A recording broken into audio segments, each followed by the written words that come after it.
Hello, everyone. My name is Betty, and I'd like to share a personal story with you.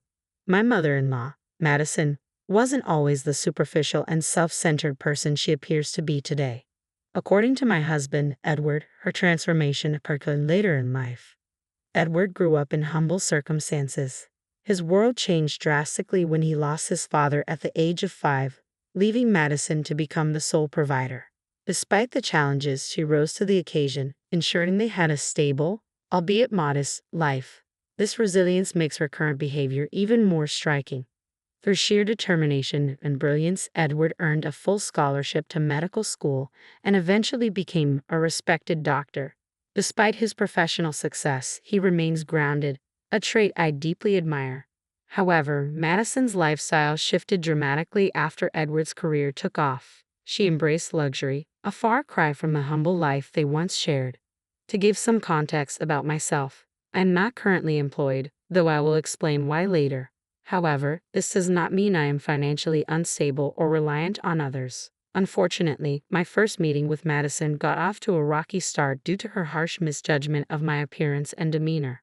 When we met, her reaction was anything but welcoming. "Edward, is this the girl you've been excited about?" she questioned, scrutinizing me. "She looks so ordinary and unremarkable. Why her? Does she even work?" In that moment, Madison unfairly branded me as a potential gold digger, assuming I had ulterior motives for being with Edward. Her comments cut deeply, creating a tense dynamic from the start. Despite Edward's efforts to defend me, the encounter escalated into a heated argument. Eventually, we left, and during the drive home, Edward apologized for his mother's behavior. He admitted she had overstepped her boundaries and tried to reassure me. "She's changed," Edward explained. "She's not the person she used to be. Please don't take her words to heart." Although his words were comforting, the thought of maintaining a relationship with Madison felt daunting. However, as Edward's only remaining parent, I knew cutting ties completely wasn't a practical solution. "I'm not asking you to be friends with her," Edward said gently, "but could you try to be civil?" Reluctantly, I agreed to be respectful, though I doubted Madison would return the favor. "Don't worry, Betty," he reassured me. "If she steps out of line again, we'll reassess how we handle things. I love my mom, but I love you too, and I won't let her mistreat you." Even with Edward's support, I remained uneasy about my relationship with Madison. 4 years later, Edward and I got married in a simple courthouse ceremony, largely due to financial constraints. Edward was still supporting Madison, sending her a significant portion of his income each month for so-called emergencies. This practice continued after our marriage, putting the strain on our own finances. I never interfered with Edward's decision to support his mother, believing it was his right and responsibility. However, Madison's behavior became increasingly problematic. She often spoke negatively about me to her friends, spreading rumors that painted me as a gold digger. At first, I tried to ignore the slander, but it began to damage my reputation. Despite Edward's best efforts to mediate, Madison remained cold and distrustful. She was convinced I wasn't a suitable match for her son and treated me with disdain and suspicion. The ongoing tension made me question how long we could sustain this fragile family dynamic. Then, one day, Edward shared unexpected news. Madison wanted to invite me to a small gathering she was planning. Given her clear dislike for me, I was skeptical of her sudden change of heart. Edward, however, reassured me. "She wants to make amends," he said confidently. "She's trying to turn over a new leaf." Although I harbored doubts about Madison's intentions, I decided to give her the benefit of the doubt. Edward was hopeful this could be a step toward repairing our strained relationship, and I wanted to approach the situation with an open mind. As the party date approached, I waited for more details from Madison with a mixture of eagerness and apprehension. Then the next day, Madison sent me a text. Assuming she was confirming the invitation, I opened it with cautious optimism. Her message began with a casual mention of the venue, a renowned five-star hotel that was the talk of the town. She described the glamorous event she was hosting for 21 guests, proudly detailing how fabulous it would be. Feeling uncertain, I asked if I was still invited, based on what Edward had told me. Madison's response left me stunned. With an air of arrogance, she clarified that I was not invited. She emphasized the exclusivity of the event, the prestige of her guests, and her family's supposed wealth, making it clear that I wasn't part of her plans. I was humiliated and confused. Edward had been so sure she was extending an olive branch, yet here I was, excluded and belittled. Though hurt, I knew I had to maintain my composure. I calmly responded to Madison, explaining the misunderstanding, but her reply was patronizing. She suggested I couldn't possibly comprehend the complexities of organizing an event of such high caliber. Faced with her disdain, I chose to preserve my dignity, acknowledging her message without engaging further. After Madison's dismissive reply, I made it clear I had no interest in attending the gathering where I wasn't welcome. Rather than soften her tone, Madison doubled down, flaunting her supposed status and exclusivity. Though I felt a strong urge to respond in anger, I decided against it. Instead, I chose not to share the upsetting exchange with Edward and waited for the day of the party to pass. On the day of the event, Madison, seemingly oblivious to the emotional toll her words had caused, sent me a photo of herself and her friends dressed in lavish designer outfits. She later posted boastful updates on social media, highlighting the elegance of their evening. I ignored it all, focusing on my work and patiently waiting to see how things would unfold. About 2 hours later, I received an unexpected call from my father, which brought a surprising twist to the story. Here's something I hadn't shared widely. My father owns the very hotel where Madison was hosting her party, a fact she was unaware of. 4 years ago, I inherited a substantial sum from my grandfather, which I invested in my father's business. As a result, I now receive a share of the profits from the hotel and other family-owned enterprises. Despite my comfortable financial situation, I've always preferred to maintain a low profile, which is why Madison had no idea about my connection to the venue. My father's call revealed another layer of irony. Madison and her friends, oblivious to the high costs associated with such a luxurious venue, had racked up a bill of $4,000. After enjoying their extravagant evening, they requested a 60% discount, claiming they were short on cash. My father, aware of the situation and having heard complaints from staff about Madison's group being rude and entitled, sought my advice on how to handle it. As he described the scenario, I couldn't help but reflect on the irony. Madison, who had used the party to flaunt her supposed superiority, couldn't afford the event she had so proudly hosted. I shared my frustrations with my father, recounting how Madison had demeaned me while unknowingly hosting her event at my family's property. The situation felt like an unexpected poetic form of retribution for her earlier behavior.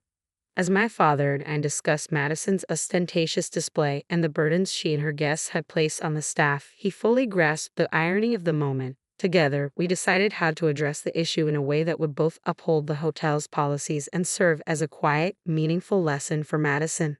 Half-jokingly, I suggested to my dad that Madison and her entourage could make amends by washing dishes and cleaning the restaurant floors, considering their disrespectful behavior toward the staff. While the idea carried a hint of poetic justice, it also presented an opportunity to teach a lesson in humility and respect. My dad, amused by the suggestion, playfully added that if Madison escalated the matter, involving the authorities was always an option, though he hoped it wouldn't come to that. He chuckled at my suggestion, giving it an enthusiastic endorsement, and even joked about documenting the moment with photos. What started as a fan comment soon turned into reality. About an hour later, my dad sent me pictures of Madison and her friends, visibly humbled, washing dishes and mopping the restaurant floors. When Madison realized my dad was the owner of the hotel, her attitude initially shifted to one of relief, assuming her connection to him would get her out of the predicament. However, to her shock, my dad insisted she and her guests take responsibility for their actions. Temporarily dumbfounded, Madison protested, but my dad reminded her firmly that since she didn't consider me family, she couldn't expect familial courtesies either. The irony of the situation was undeniable. While part of me regretted not witnessing the scene in person, the photos were proof enough of the day's unexpected turn. Later that evening, Edward came home visibly unsettled. It was clear Madison had reached out to him, likely providing a skewed version of the events. He approached me with concern, asking about the claim that his mother had been forced to clean at the restaurant. I knew I needed to tread carefully, balancing my desire for vindication with the importance of preserving my relationship with Edward. Calmly, I explained the situation in full detail, emphasizing that what had happened was a natural consequence of Madison's behavior. I outlined how Madison had come to her family-owned hotel, racked up a $4,000 bill, claimed she could only pay $2,000, and harassed the staff throughout the event. Her ostentatious party had turned into an absolute nightmare for everyone involved, and my dad's actions were entirely justified. Edward, clearly stunned, asked about the details of the gathering, including the guests and what they had ordered. I explained that, contrary to what Madison had told him, she hadn't brought just 5 people. She had brought 21 guests who had indulged in the most expensive items on the menu. Edward was speechless. Madison had not only misled him about the guest list, but she had also lied about inviting me, claiming I had declined. The truth left him grappling with a mix of frustration and disbelief as the dynamics of the situation became clearer to him. I corrected Edward by showing him the text messages from Madison, which clearly demonstrated I was never genuinely invited to her event. At his request, I also provided the restaurant bills and shared the full text exchanges. To substantiate the costs further, my father sent him receipts, and I showed Edward photos of Madison's lavish party. As Edward reviewed the evidence, his initial disbelief turned to anger. Without hesitation, he called Madison to confront her about the glaring discrepancies in her story. Madison attempted to downplay the situation, claiming she had only mentioned being short on cash and accusing me of twisting the story to sabotage her. Edward wasn't buying it. He pointed out the inconsistencies between her words and the evidence and reminded her of the insult she had thrown my way, saying I wasn't classy enough to attend her event. Madison tried to dismiss her remark as a harmless joke, but Edward remained unconvinced. He pressed her on her irresponsible spending, especially since it was coming out of his pocket, and criticized her for insulting his wife while wasting money on her friends. Madison scrambled to justify her actions, but Edward's profound disappointment was unmistakable. "Mom," he said firmly, "I made a mistake by always giving you money whenever you needed it. But guess what? That ends now." Desperate, Madison protested. "Edward, you've been so supportive all this time. You can't just stop now. It was just a one-time mistake. Why are you overreacting?" "No, Mom," Edward retorted, his voice steady with resolve. "This isn't just a one-time mistake. If you can't even consider my wife as family, then I don't want anything to do with you. I always hoped you'd change your attitude, but you haven't. I'm not going to keep funding your lifestyle while you insult my wife and call her classless. This ends now." Edward didn't wait for a response. He hung up, blocked her number, and turned to me, his demeanor softening. He apologized profusely for ducking me initially and for not understanding the full extent of the situation sooner. I forgave him, appreciating that he had stood up for me when it mattered most. We had a serious discussion about Madison and decided that, for now, it was best to distance ourselves from her. Edward, though wealthy, remained humble and found his mother's behavior unacceptable. I agreed wholeheartedly, feeling both validated and relieved by his unwavering support. Together, we resolved to remove the negativity she brought into our lives. A few days later, the gravity of her actions began to dawn on Madison. Realizing she might have irreparably harmed her relationship with Edward, she panicked. However, the decision had been made. For us, it marked a new beginning, free from the strain and tension her presence had caused. With Edward ceasing financial support, Madison's lifestyle changed drastically. Accustomed to a high-end existence funded largely by Edward's generosity, she suddenly struggled to maintain her standard of living. Despite having a job, her earnings were insufficient to cover the opulent expenses she was used to. She eventually had to terminate her lease on her condo and move into a modest one-bedroom apartment, where budgeting for basic necessities became her new reality. Madison frequently emailed us about her financial difficulties, downplaying her past behavior and accusing us of overreacting. It was clear she wasn't ready to fully acknowledge her role in the estrangement. Meanwhile, Edward redirected his financial support toward my father's business, investing in the expansion of his hotel and restaurant ventures. We had aspirations to grow the business into larger cities, though those plans are still in the early stages. Amid these changes, life brought us unexpected joy. I discovered I was pregnant. Edward and I are thrilled and have been busy preparing for our new arrival.